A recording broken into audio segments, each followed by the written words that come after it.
আজকে একটি নতুন ব্লগে সবাইকে অনেক স্বাগত।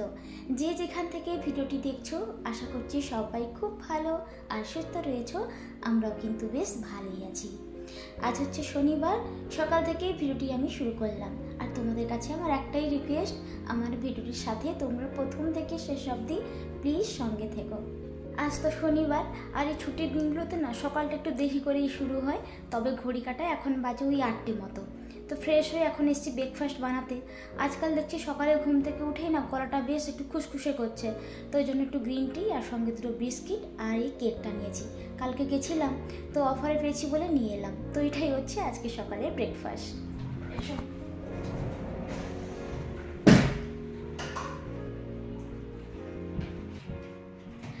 আজ থেকে দেশে যাওয়ার জন্য আমাদের সূচনা শুরু হয়ে গেল। যদিও টিকিট এখনো হয়নি, তাও ব্যাগটা আগে থেকে গুছিয়ে রাখতে হবে। বলো এবার এখানে ছাতা ছিল, এতগুলো ব্যাগ আমরা নিয়ে এসেছিলাম।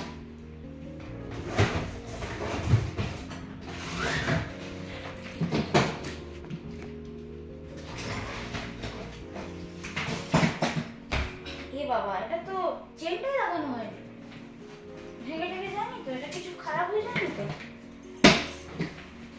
এই দেখো, এটা না ক্যালেন্ডার দিয়েছিল আমাদেরকে, ওয়াকম্যান বলে একটি শপ রয়েছে, ওখান থেকেই দিয়েছিল। তো এটাকে এখানে আমি খুঁজেই পাইনি যে এটা এখানে ছিল বলে। কবে থেকে খুঁজেছি। এটা হচ্ছে জাপানের ক্যালেন্ডার, এটা হচ্ছে জাপানের ক্যালেন্ডার। একটা বের করাতে গিয়ে আমি এখনই দেখতে পেলাম। ব্যাগ আমাদের, এই ব্যাগগুলো আজকে একটু ভালো করে ক্লিন করব, একটু রোদে দেবো। ততক্ষণ একটু রোদ না খাওয়ানো যাবে না, ভালো হবে না, কেমন হয়তো গন্ধ গন্ধ করবে। জামা কাপড় নিয়ে যাবো তো এই জন্য। চল একটু একটা করে নিয়ে যাওয়া যাক।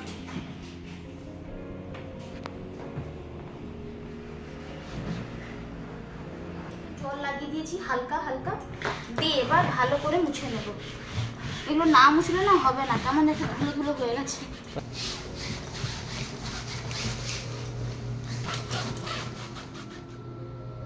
ফ্লাইটের ট্যাগটা কেটে দিই। এগুলো না সেই যখন এসেছিলাম তখনের এই ট্যাগগুলো, এগুলো কাটাই হয়নি আমাদের। আর একটা আছে, এই যে একটা আছে, এই যে এতগুলো বেরিয়েছে।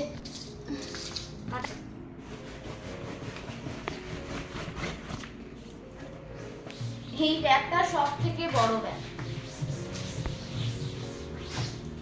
আর আমার সব থেকে বেশি ভালো লাগে এই ব্যাগটা বাবা।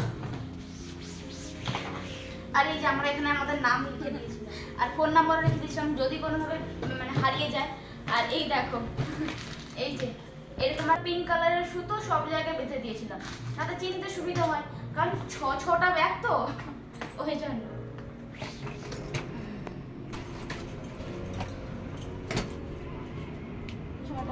রোদটা লেগে যাক, তারপরে আমি তুলে নেবো। আর আজকে সকালবেলা ঘুম থেকে উঠেই আমি জামা কাপড়গুলোকেও ওয়াশিং মেশিনে দিয়ে দিয়েছিলাম, সেগুলোই এখন একে একে মিলে দিচ্ছি। আর আজকে রোদটাও উঠেছে প্রচণ্ড, ভাবছি যে বাইরে বেরোবো বিকেলবেলা, কখন বেরোবো জানি না।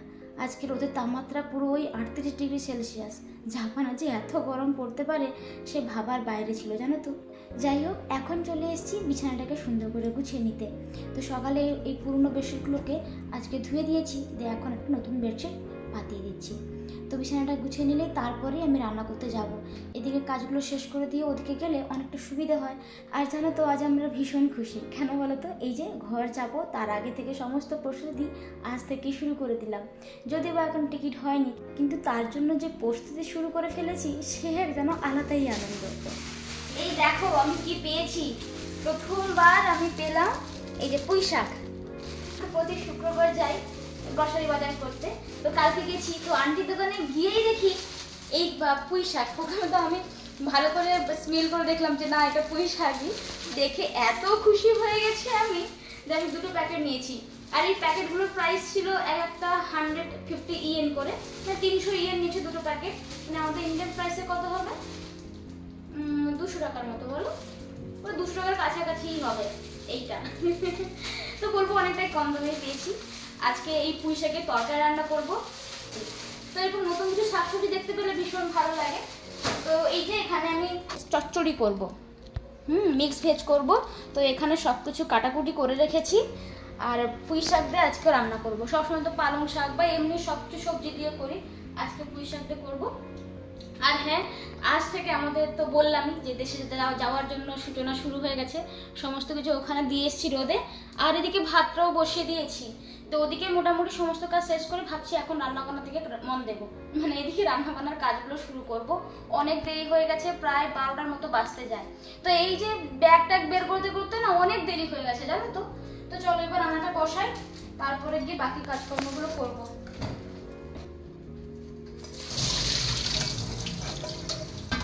একদম না রাত্রের জন্য করে নিচ্ছি, যেগুলো সুবিধা হয়।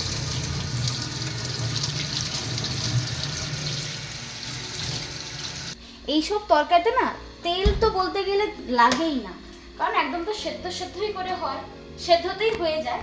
তো তেল আমি একদম কম দিই সব সময়ের জন্য। আর কালকে মাছ নিয়ে এসেছি, একটা মাছের তরকারি করব। আর এই যে ভিন্ডি আলু ভাজা।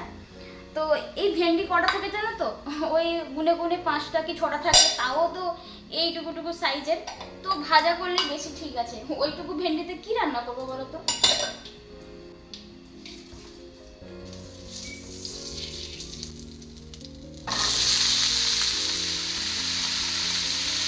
তো ওটা ওদিকে সেদ্ধ হতে থাক, এদিকে পুঁই শাকের পাতাগুলো একটু ভালো করে বেছে নিয়ে ধুয়ে কেটে নেব।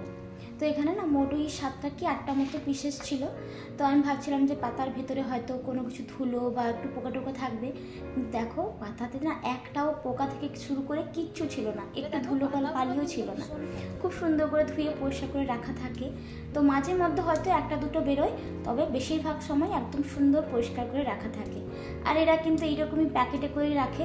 আর প্যাকেটে করে যে কোনো সবজি এভাবে বিক্রি হয়, আলু থেকে পেঁয়াজ থেকে যে কোনো সবজি। তো চলো এখন ভালো করে এটাকে কেটে নিই, ধোয়ার দরকার নেই, কেটে নিয়েই তারপর ধুয়ে নেব।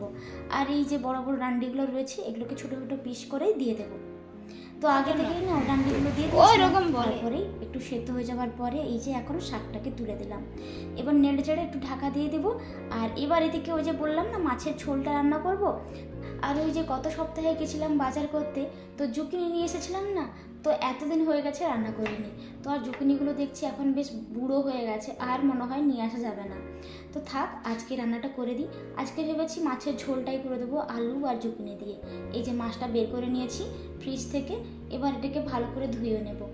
আর জানো তো এখন এখানে যেভাবে টমেটোর দাম বেড়েছে, মাত্র দেখো এখানে 3টে টমেটোর দামই হচ্ছে ওই 255 ইয়েন। মানে এখানে আন্টির দোকানে এত কম দাম। যদি ওই সুপার মার্কেট থেকে নিয়ে আসি তাহলে এর থেকেও ছোটো ছোটো হবে, ওই 4টে কি 5টা মতো থাকে, এর থেকে অনেক ছোট জানো তো, ওই 350 ইয়েন নেয়। মানে প্রচণ্ড দাম বেড়ে গেছে, আকাশ ছোঁয়া। যাই হোক এদিকে সবজিটা রান্না হয়ে গেছে, আমি একটা পাত্রে তুলে নিলাম।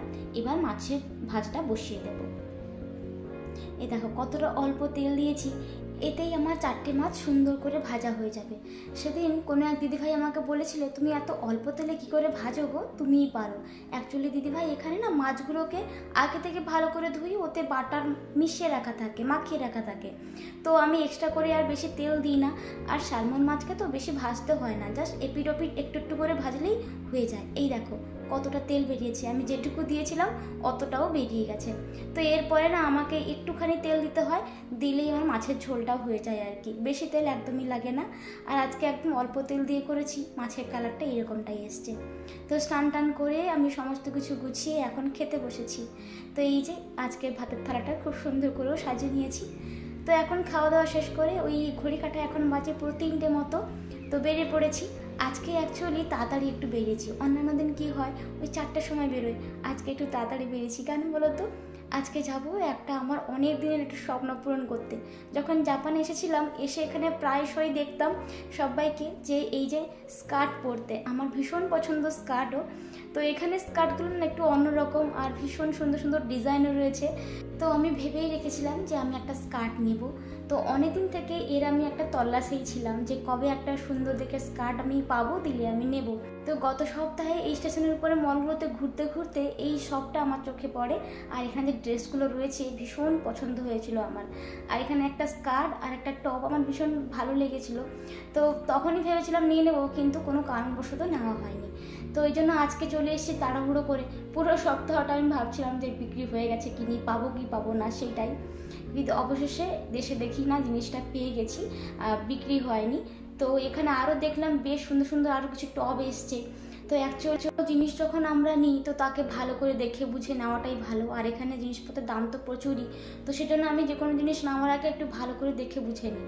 তো চলো এখন বেশ কয়েকটা আমি ড্রেস সিলেক্ট করে নিয়েছি। তো এই যে সবার আগে এই যে স্কার্টটা পরেছি, এখানে না কালারটা তোমরা ঠিক বুঝতে পারছো না, একটু অন্ধকার অন্ধকার লাগছে, তো বাইরে আমি তোমাদেরকে দেখাবো। আর এখানে আরও বেশ কয়েকটা ড্রেস আমি দেখছিলাম, তবে এটা আমার ভালো লেগেছিলো, তবে হাজব্যান্ডের এতটা ভালো লাগেনি। আর এই যে টপটা আমার ভীষণ পছন্দ হয়েছে, স্কার্টের সঙ্গে যেমনই ভালো লাগবে জিন্সের সঙ্গেও তেমনি সুন্দর লাগবে। ব্ল্যাক অ্যান্ড হোয়াইটের কম্বিনেশন অলওয়েজ গুড, তাই না বলো? আর এটা পরার পর আমার ভীষণ ভালো লাগলো, তো এটা নিয়ে নিয়েছি, বাড়িতে গিয়ে তোমাদেরকে ভালো করে দেখাবো। তো আজকের ব্লগটা এত দূরই ছিল, কেমন লাগলো অবশ্যই সেটা কমেন্টে জানিও আর লাইক করে দিও। সবাই ভালো থেকো, সুস্থ থেকো, বাই বাই।